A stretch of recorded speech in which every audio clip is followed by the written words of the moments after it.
Hello दोस्तों, स्वागत है आपका हमारे यूट्यूब चैनल स्टॉक एनालिसिस में, जहां हम आज चर्चा करेंगे भारत की सबसे बड़ी माइनिंग और मेटल्स कंपनी वेदांता के शेयर के बारे में। क्या यह कंपनी निवेश के लिए सही है? इसका फंडामेंटल एनालिसिस करेंगे ताकि आपको सही निर्णय लेने में मदद मिल सके। सबसे पहले इसका फंडामेंटल देखेंगे।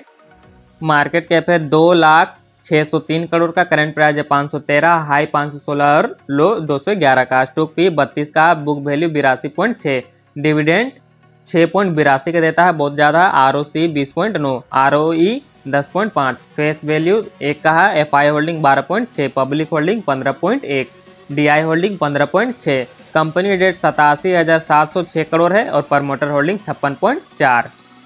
Company overview. वेदांता लिमिटेड एक डाइवर्सिफाइड नेचुरल और रिसोर्सेज कंपनी जो जिंक, एल्यूमिनियम, आयरन और कॉपर और तेल गैस जैसे सेक्टर में काम करती है। कंपनी का आय मुख्य रूप से माइनिंग और मेटल से आती है। वेदांता अपने डाइवर्सिफाइड पोर्टफोलियो के कारण लंबी अवधि के निवेशकों के लिए एक आकर्षक विकल्प हो सकते हैं, लेकिन इसमें कुछ चुनौतियां भी हैं। रेवेन्यू और प्रॉफिट एनालिसिस। वेदांता की वित्त स्थिति का विश्लेषण करते हुए हम देखते हैं कि वित्त वर्ष 2023-24 में कंपनी के रेवेन्यू लगभग 1,30,000 करोड़ थी, जो पिछले साल के मुकाबले में थोड़ी कम रही। इसका कारण कमोडिटी प्राइस में गिरावट और उच्च लागतें रही हैं। कंपनी का नेट प्रॉफिट भी कम होकर 18,000 करोड़ के आसपास रहा। इसका मुख्य कारण ग्लोबल मार्केट में मेटल्स की कीमतों में गिरावट और कर्ज का बढ़ता बोझ। कंपनी के पास भारी कर्ज है, जो आने वाले समय में निवेशकों के लिए चिंता विषय हो सकता है।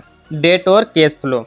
वेदांता में फंडामेंटल्स में सबसे बड़ी कमजोरी इसका भारी डेट। कंपनी के ऊपर लगभग 60,000 करोड़ का कर्ज है, जिससे इसकी वित्त स्थिरता पर दबाव बना हुआ है। कंपनी के पास नकदी प्रवाह कैश फ्लो की स्थिति फिलहाल मजबूत दिख रही है, लेकिन कर्ज को चुकाने की चुनौती आने वाले समय में बढ़ सकती है।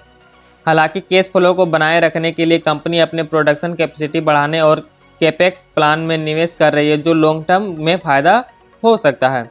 डिविडेंड पॉलिसी और रिटर्न्स। वेदांता निवेशकों के बीच हाई डिविडेंड पेइंग कंपनी मानी जाती है। हाल ही में कंपनी ने अपने शेयर धारकों को एक बड़ा डिविडेंड देने का ऐलान किया था, जो उसे उन निवेशकों के लिए आकर्षक बनाता है जो नियमित आय की तलाश में है।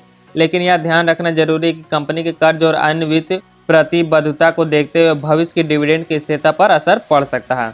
ग्रोथ पोटेंशियल और रिस्क फैक्टर। वेदांता के पास ग्रोथ के अच्छे अवसर है, खासकर जिंक और एल्यूमिनियम सेक्टर में, जो आने वाले समय में ग्लोबल मांग के कारण मजबूत कर रहे हैं। इसके अलावा कंपनी का तेल और गैस सेक्टर में भी लाभदायक साबित हो सकता है, खासकर कच्चे तेल की बढ़ती कीमतों के बीच। हालांकि रेगुलेटरी रिस्क और कमोडिटी प्राइस वॉलेटिलिटी के कारण शेयर में जोखिम भी है। इसके अलावा कर्ज और प्रमोटर की कंपनी जुड़ी अनिश्चितताएं भी एक बड़ा फैक्टर हो सकता है। निवेश की सलाह, इन्वेस्टमेंट एडवाइस। तो दोस्तों, वेदांता एक डाइवर्सिफाइड और हाई डिविडेंड पेइंग कंपनी जो निवेशकों के लिए एक अच्छे आकर्षक विकल्प हो सकती है, लेकिन इसमें कर्ज और कमोडिटी प्राइस जैसे चुनौतियां भी। अगर आप इस कंपनी में लॉन्ग टर्म निवेश करने की सोच रहे हैं, फंडामेंटल का ध्यान रखते हुए सावधानी से निर्णय लें। अपने वित्त सलाहकार से सलाह लेना ना भूलें। अगर आपको यह वीडियो पसंद आया तो लाइक और सब्सक्राइब जरूर करें, ताकि हम आपको ऐसे ही और एनालिसिस दे सके। धन्यवाद। अगली बार हम किसी और दिलचस्प कंपनी का एनालिसिस करेंगे। तब तक के लिए खुश रहें और समझदारी से निवेश करें।